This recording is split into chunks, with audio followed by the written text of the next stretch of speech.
Today we're going to compare the Uppababy Minu V2 and the Cybex Eezy S Plus 2, two larger size ultra compacts that, from first glance, may seem to offer relatively similar performance characteristics, despite actually being quite different in the way they're engineered.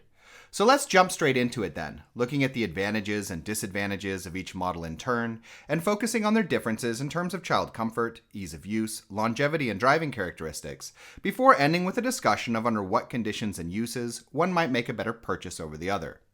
And starting off with the Minu V2, the model clocks in at 7.6 kilos and folds down to 32 by 52 by 58 centimeters.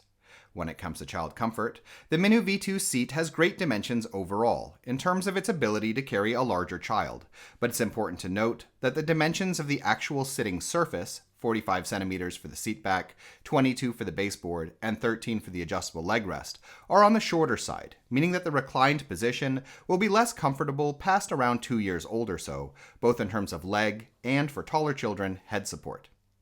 As far as parent comfort is concerned, the Minu has a non-adjustable handle height of 104 centimeters and a large, easily accessible shopping basket.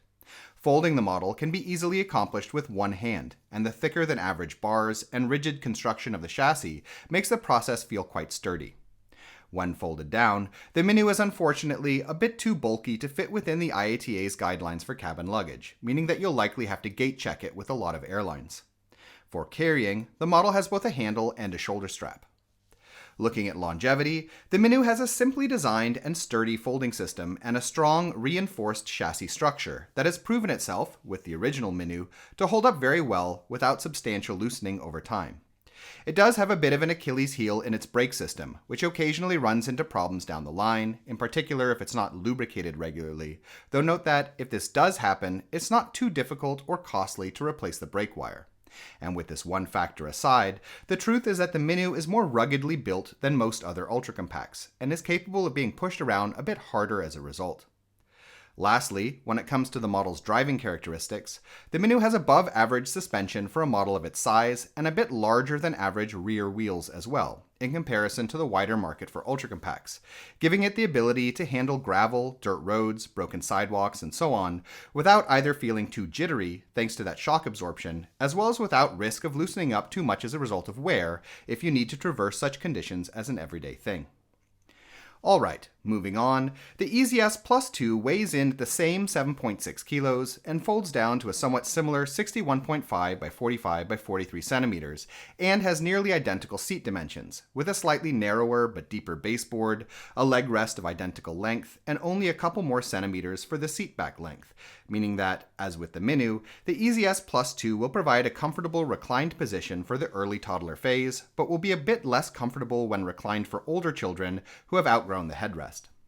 Where the two models differ, though, is in the fact that the Eezy S Plus 2 offers a much deeper, near full recline, while also having an unfortunately much weaker leg rest that's prone to sagging.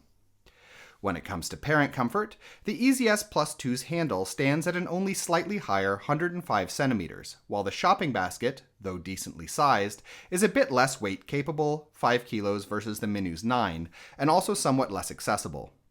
Folding the model is accomplished in essentially the same manner as with the Minu. However, the difference here is that the Eezy S Plus 2's chassis is a lot looser and more rickety feeling, meaning that even if it folds fine when it's new out of the box, loosening over potentially even a short time is apt to make the process more fiddly. When folded down, the Eezy S Plus 2 is also too large for the IATA's guidelines for cabin luggage, and the model doesn't have a dedicated handle or shoulder strap for carrying.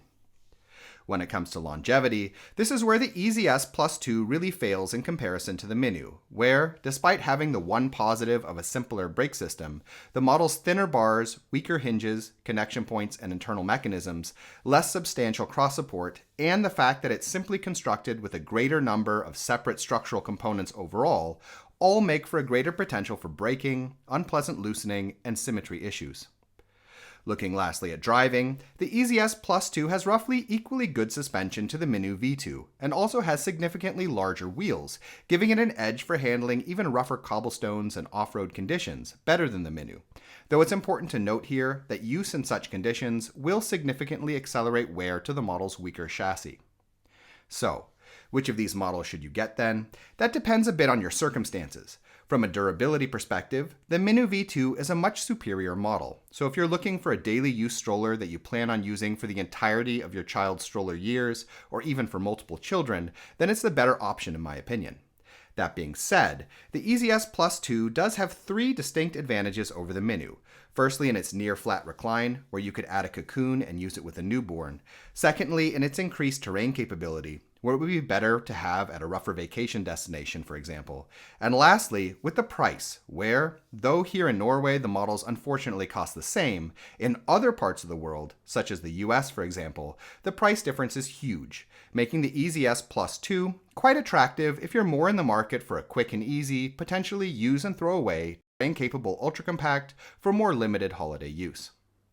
In any case, we hope you found this video interesting, and if you did, please subscribe, as this sort of support really helps us to continue making videos in the future.